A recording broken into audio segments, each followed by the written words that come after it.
Today, we're taking a closer look, a focused look, at Mercedes-Benz India. That's right. We've got a report here detailing their recent performance, specifically the FY25 results. And our mission really is to unpack what's driving their success. What does it all mean for the luxury car scene here in India? Exactly. This report covers quite a bit: sales figures, growth areas, even their manufacturing setup and model lineup. It helps build the bigger picture for you. Okay, let's dive right in then. The headline number has to be those record sales. 18,928 units sold in FY25. That's the highest ever for the company here. Quite something. It really is a significant milestone. But what's really interesting, I think, is what drove that record. It's not just overall volume. Right, there's more to it. Definitely. The demand for their really high-end stuff.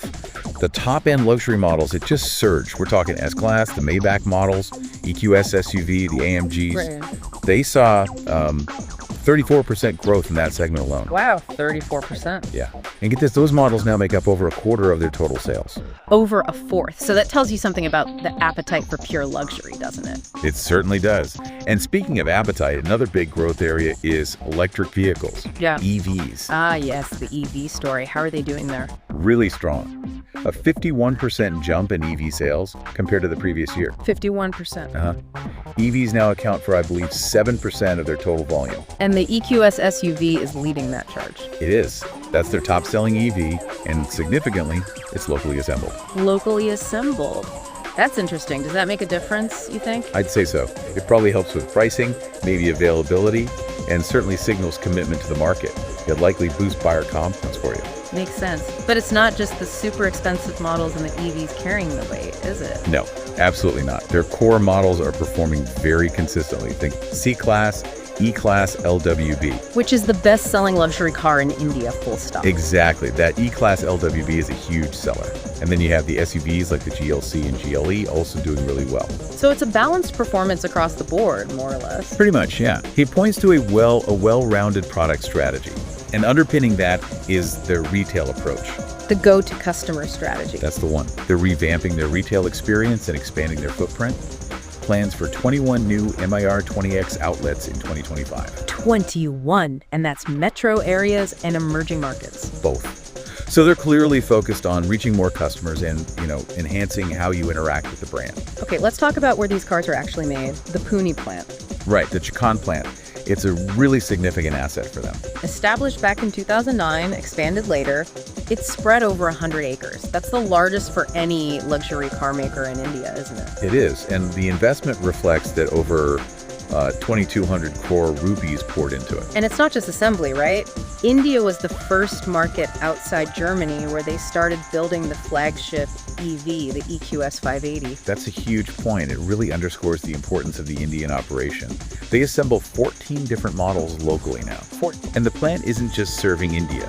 It acts as a CKD completely knocked down and MVP hub for other markets too. Brazil, Indonesia, Thailand.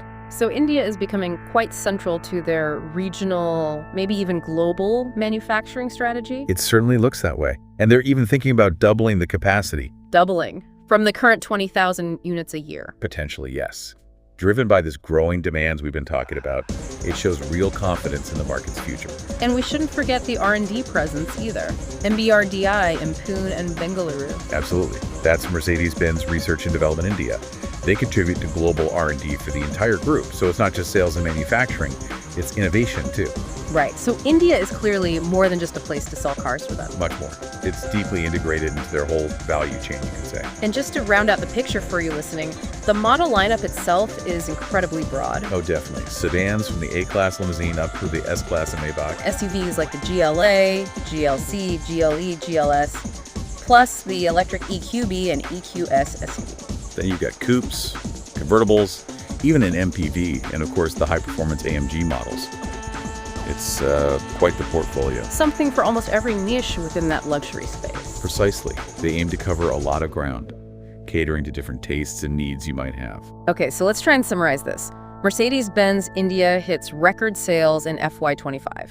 driven strongly by those top-end luxury models and, importantly, surging EV adoption. Plus consistent performance from their core sedans and SUVs. All backed by a refreshed retail strategy and a really significant, potentially expanding manufacturing base in Pune. It paints a picture of a company firing on, well, most cylinders, would you say? I would. And if you connect the dots, their focus clearly seems to be on leading that premium end of the market and pushing hard on electric mobility. That looks like their strategic direction for India. Right. Which leads us to maybe a final thought for you to consider. With this clear growth spurt in both the absolute top-tier luxury cars and electric vehicles, what does that trend really tell us about how buyer preferences and maybe even purchasing